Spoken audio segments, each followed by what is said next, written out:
think it should sound like. What about like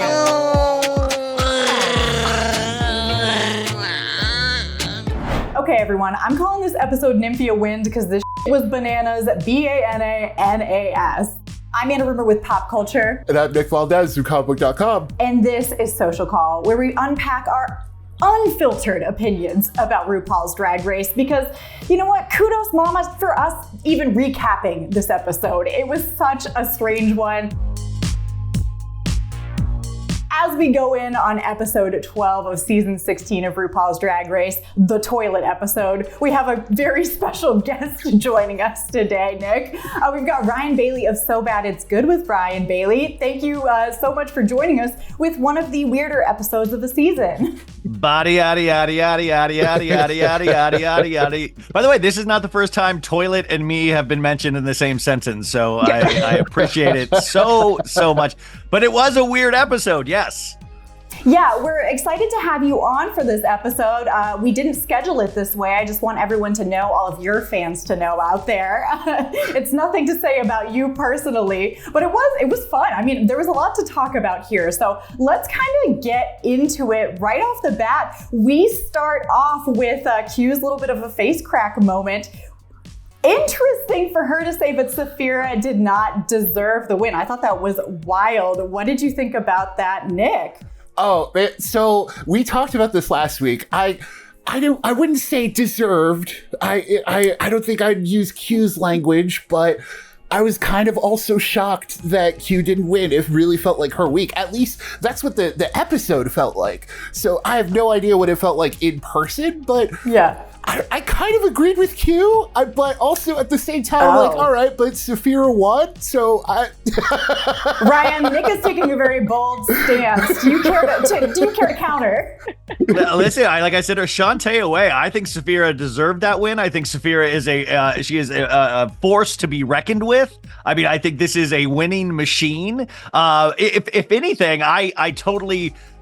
Q's anger, I think, yeah, that's deserved, but go further with it then. I don't want to see these like little bits, like go further, get into that fight with Sapphira. Like, let's actually have a conversation about why Sapphira didn't deserve to win. I want to hear the whys. Like, why do you think you did better? What do you think is happening? And even if, like, throw out the reason, like, you are getting preferential treatment from the judges. Like, I want to hear those things.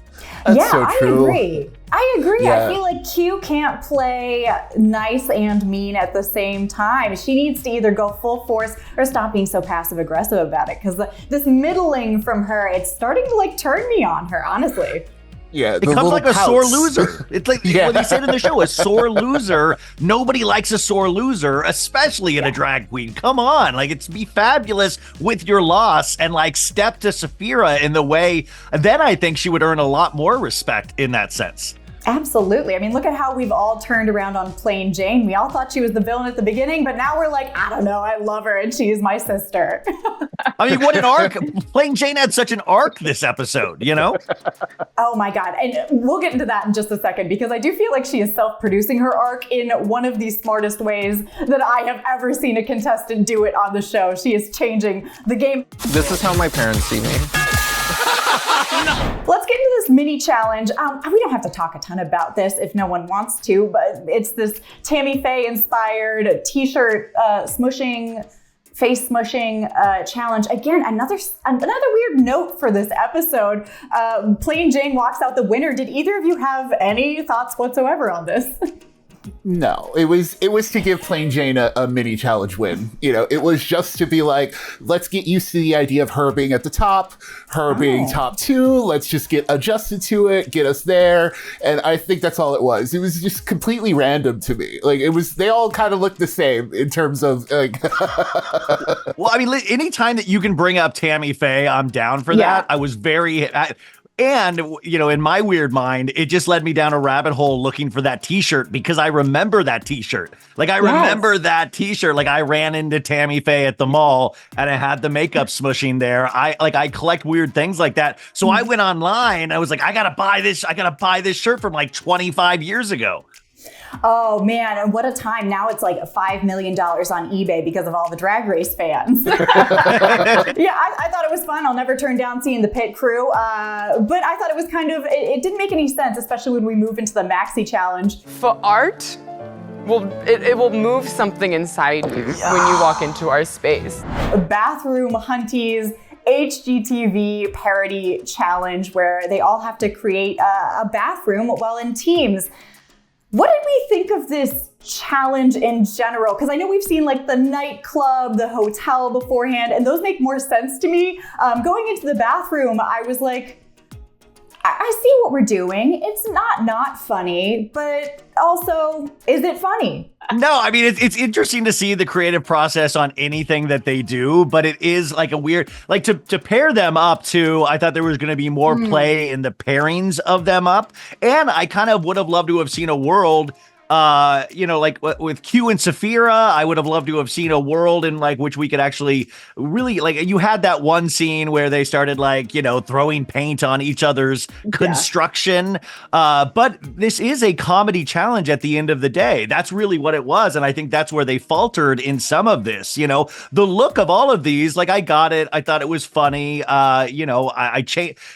I changed my opinion even throughout the show on what I thought worked and what it didn't. But there was an opportunity for a lot of good jokes that I don't even think they took. And I think they are way funnier than what this turned out to be. I think it's because, Ryan, that they're not funny queens. We've unfortunately said this a few times on this show, mentioning that it's not a funny group this season, and that's the Snatch Game episode, a couple episodes, like episode 12 or no, episode 8, the Snatch Game. There was another one where I thought that would have been way funnier, and it turned out to not be nearly as funny as it could be. Yeah, these queens are beautiful, but that, it's like, just like in real life, when people are too hot, they're not particularly funny. And that's kind of what's going on with this cast, right?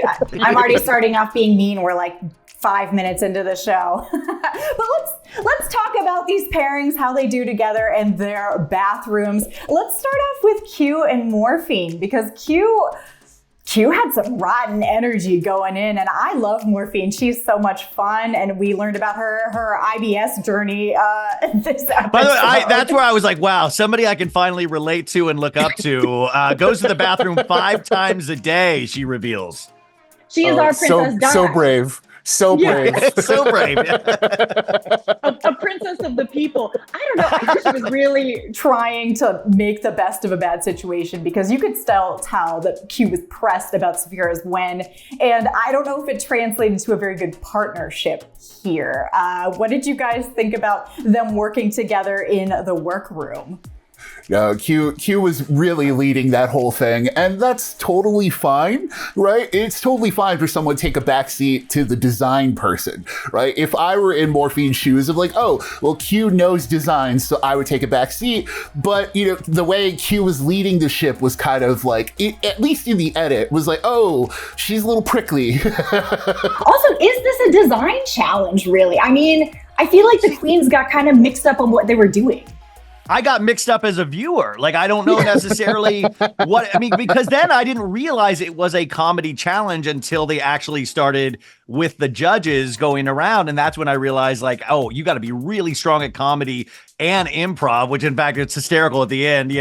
She's like, you would be great on an improv team, Saphira. And I'm like, oh, that's great. I'm sure she would love to go over to the Groundlings right now and do improv. Right. But I thought it was like the design of like, how are they going to make that 2-person bathroom? What are the fun things they're going to be able to do with that? And I think each team actually was a little confused on the whole thing, so even like the third one I thought sounded like the least interesting one in terms of those things. And I even thought it was a little confused in the sense of, in a speakeasy, Saphira's singing opera, and you would think that there would even be a different like style of music. I mean, it worked, but I didn't think it worked when I heard it out loud. I thought it worked when I guess I saw it. But I even thought like the funnier idea was like the second one with the the F Art Museum. I thought that was the one that I thought was going to like go off the rails, and it never really did, because I don't think the partners were on board with each other's ideas ever. So it was never real full commitment. Yeah, there were like 0 fart noises, which is like you call yourself the Museum of Modern Fart. I want like fart noises with your mouth constantly, like just farting. Just overdo it. That's the whole point. And not a single fart, if I recall. So yeah, honestly, like get some royalty-free fart noises if they're not going to pay for the good stuff. Come on.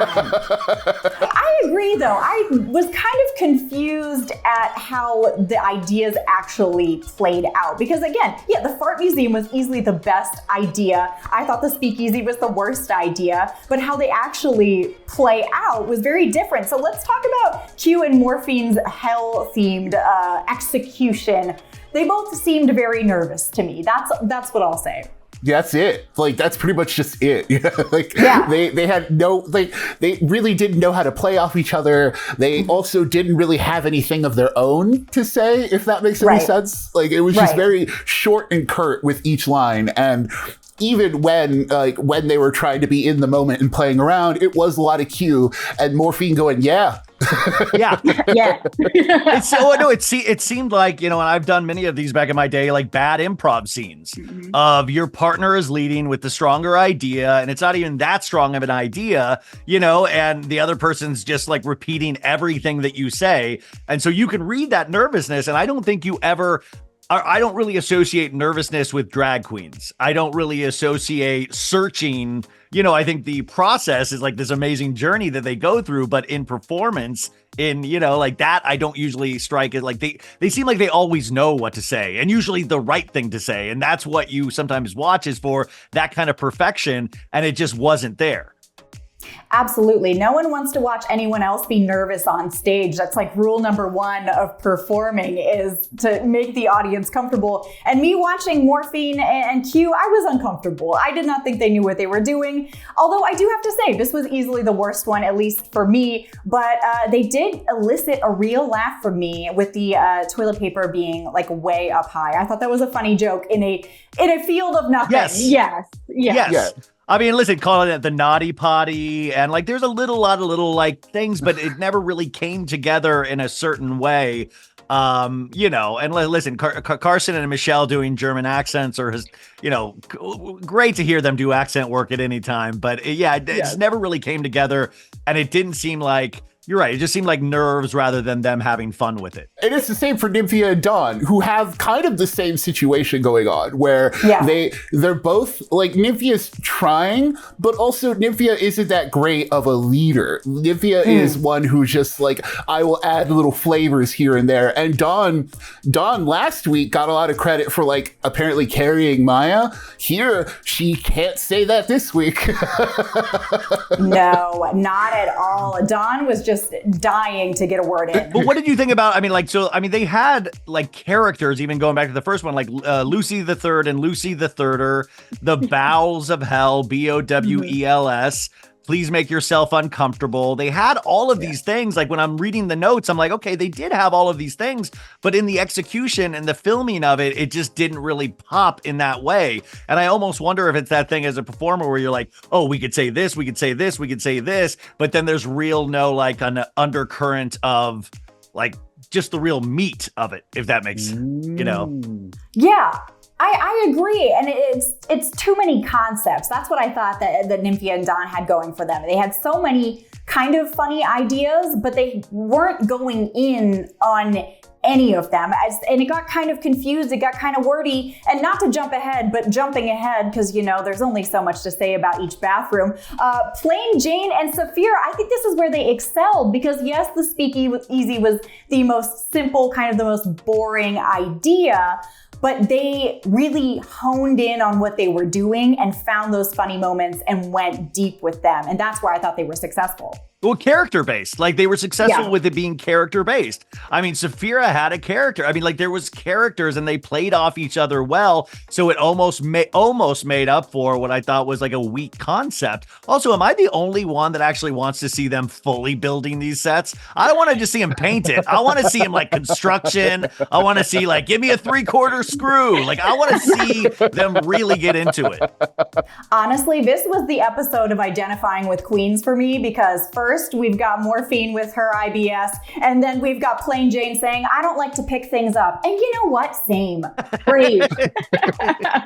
But this is where you gotta pick things up. You gotta get uncomfortable. Push yourself, Plain Jane. Come on. She did have a little bit of an emotional arc during this preparation for this challenge where she was kind of breaking down, having this moment about feeling inadequate next to Sapphira.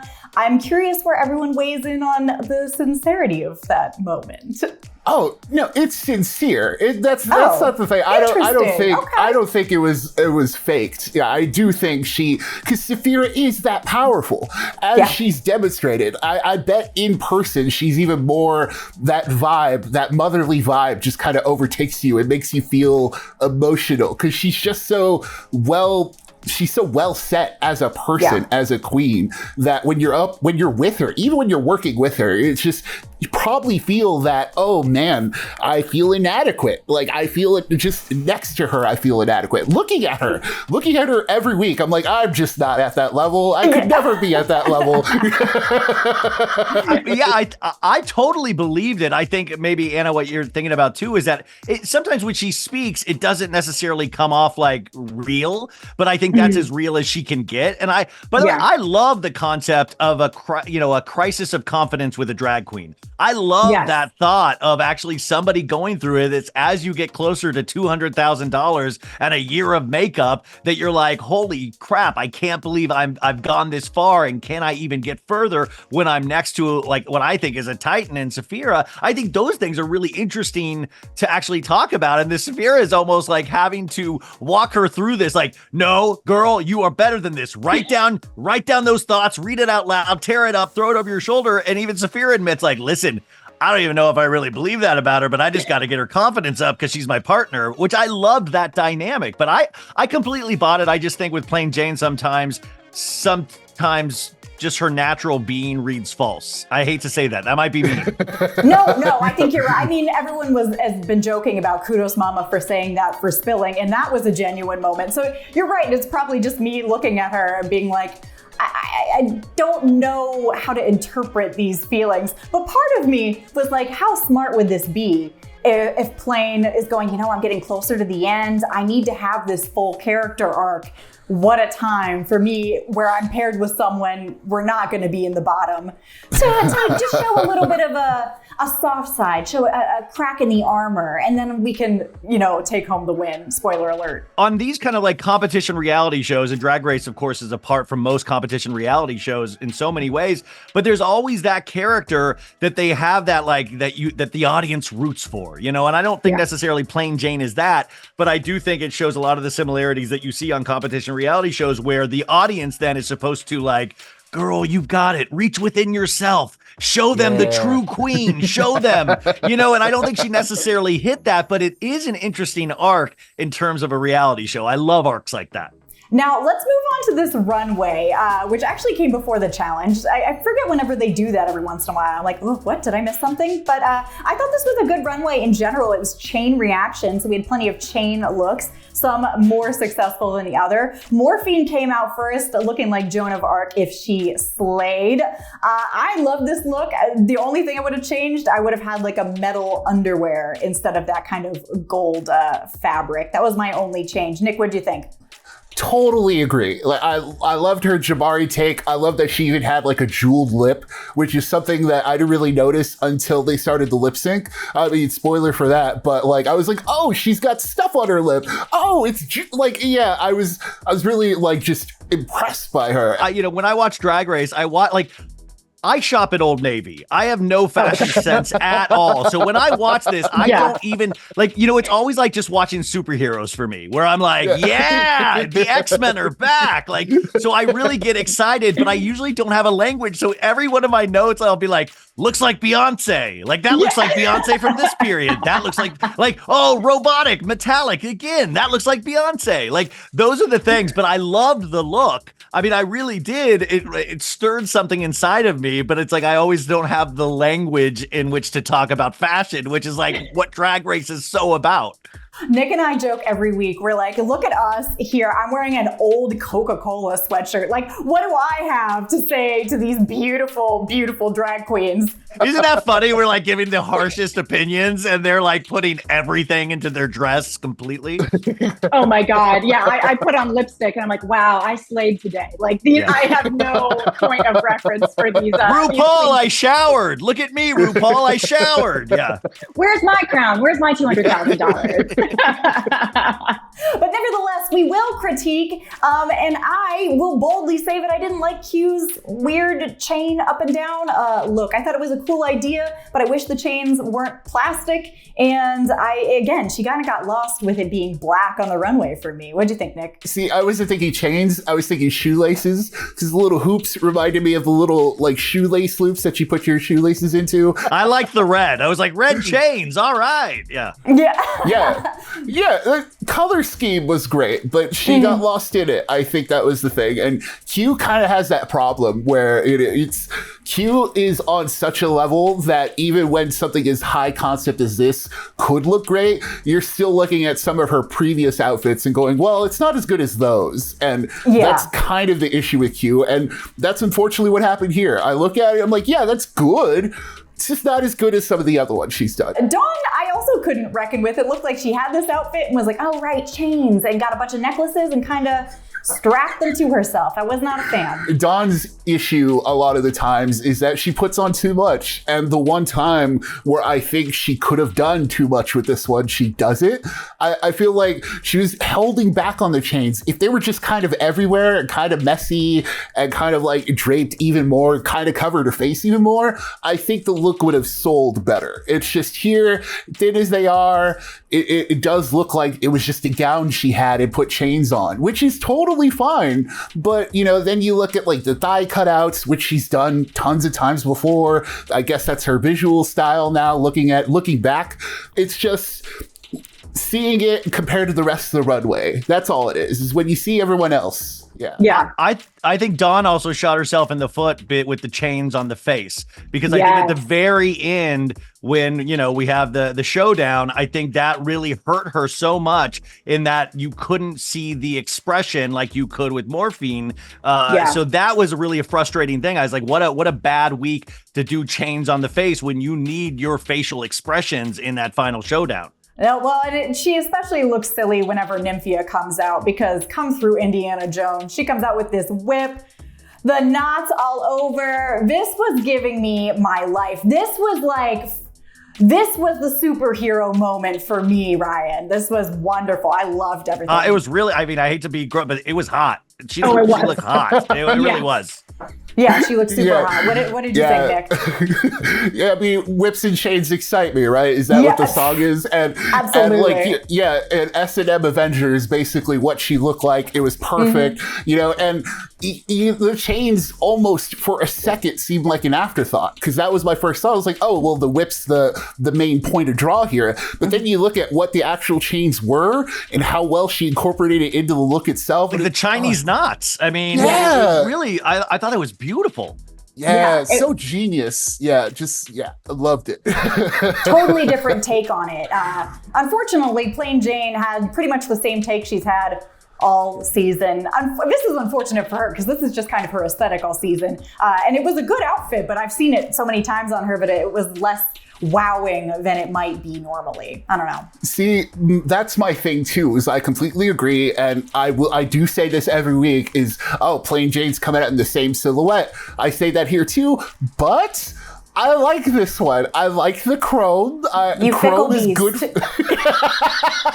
I mean, I'm sorry, Alien Cyborg is going to get me every time, but when you're on a competition reality show and you have judges, why risk being told by a judge that you are doing the same thing again and again and again? The point is to flex and to go outside of your comfort zone. And the chrome thing, I think, it's visually going to work and be stunning, I think, every time for me. I'm like, oh, shiny. I love that. But in this competition, that's going to trip her up at some point, if it hasn't already in the judges' minds. And everyone Everyone gets dog walked when Sapphira comes out anyways in this latex dog dress. I mean, this is giving like dark side of the internet. It's giving sexy. It's given a little weird. This was by far my favorite look of the week. I don't know. There's no beating her here. Yeah, how dare she? How dare she, right? Like, just how dare you, Sapphira? Just how dare you come out with this and just be perfect? And you're like, oh, that's another side of her we haven't seen, too. Just speaking to what Ryan said about, like, evolving and showing more layers. We haven't seen that spicy side of Sapphira. So getting that little extra bit, and then you see how the chains are incorporated. Perfect. Just perfect. I'm telling you, that's why Sapphira is a force. Like, she's that person in class that you're like, damn, this person will not stop being good. You know, like, it's like this person brings it. And you're right, it is something different for her. And it was so, like, I wish they had done even slower, a slower montage of that outfit. Like, I wanted to see more of that outfit. I wanted to like twirl around. Like, it really was stunning and funny to look at. I thought it was great. She is such a star. It's no wonder that she and Plain Jane win this week. And then that Dawn and Morphine were at the bottom. What did you guys think about the rankings? I thought they were pretty spot on. Yeah, it was about spot on. The song is Body, and Dawn is going against a BBL. We do get this amazing lip sync though between Dawn and Morphine to Body by Megan Thee Stallion. And when I say amazing, I mean just by Morphine. I'm so sorry, Dawn. She ate you up immediately.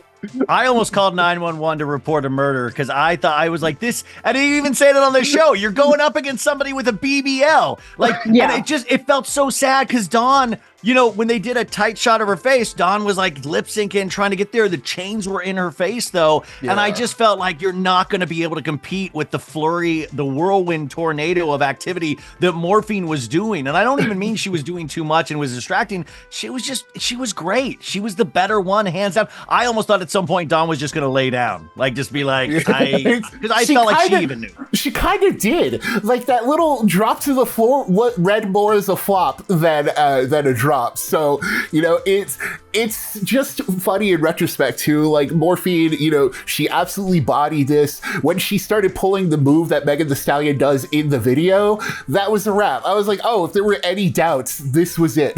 Like that locked it up. And Morphine also is used to being in that like bottom two, and it's like, I think Morphine also is like, when it comes to that, I think Morphine sometimes shines brighter.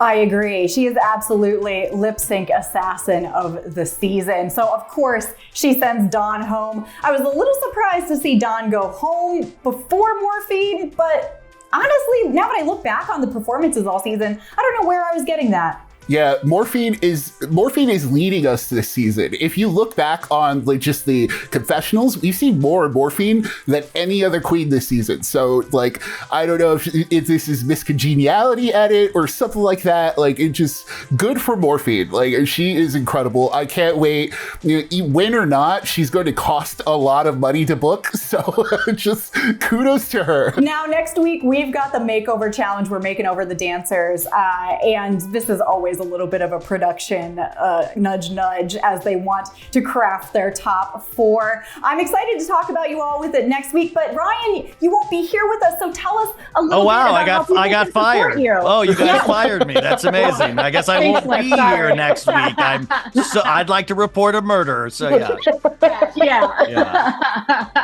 Listen, I do a show called So Bad It's Good with Ryan Bailey on Betches Media. Listen, I am so honored to be here today because I don't get to talk about Drag Race on my show. I talk about like Vanderpump Rules. I talk about all the Bravo shows. I talk about, you know, like all the different reality shows, but Drag Race is something that I've never been able to talk about. So it is such a thrill to be able to be here and talk about it because it is just such an amazing competition reality show. I mean, there's no other show like this. And the way they even pack like little issues into it, like being able to use like gender inclusive bathrooms or like even like go out and vote. You see all these kind of beautiful things within the, you know, this show. So yeah, my show is just reality shows, pop culture. It goes anywhere from like music and movies to reality shows. Like this week we had Buying Beverly Hills on Netflix, Vanderpump Rules, full steam ahead. So we do like a 5-day-a-week show over there. So pick and choose whatever you want to try. There's interviews. We had the directors of Quiet on Set, the Nickelodeon expose that was on last week that was really amazingly done, but will be really silly over there as well. So give it a shot if you want, if you'd like to, but I really appreciate being here, you guys. Oh my gosh, so fun to have you on. You are one of the funniest podcasters out there, and 5 days a week, you know, it's nuts. So you should have seen me last night, you guys. I was like watching it again, taking notes. I was like, I can't make a fool of myself with these guys. I've never talked Drag Race before. Where should I throw it back to? So this was, this felt like cramming for a test. I was like, I've got to make sure I'm okay. So I hope I didn't embarrass you guys. Yeah, you got a mental BBL, a brain BBL, a brain BL, I guess, right? Like a BBL, yes. Yeah. It's so fun having you on the pod. You are always welcome back anytime you get that Drag Race itch. And we'll be here every single week recapping Drag Race. So like and subscribe down below. Drop a comment. What'd you think of Ryan? What'd you think of the week's episode? Let us know. Or head over to popculture.com for the latest in entertainment news. And until next time, we will see you. Thank you so much for tuning in.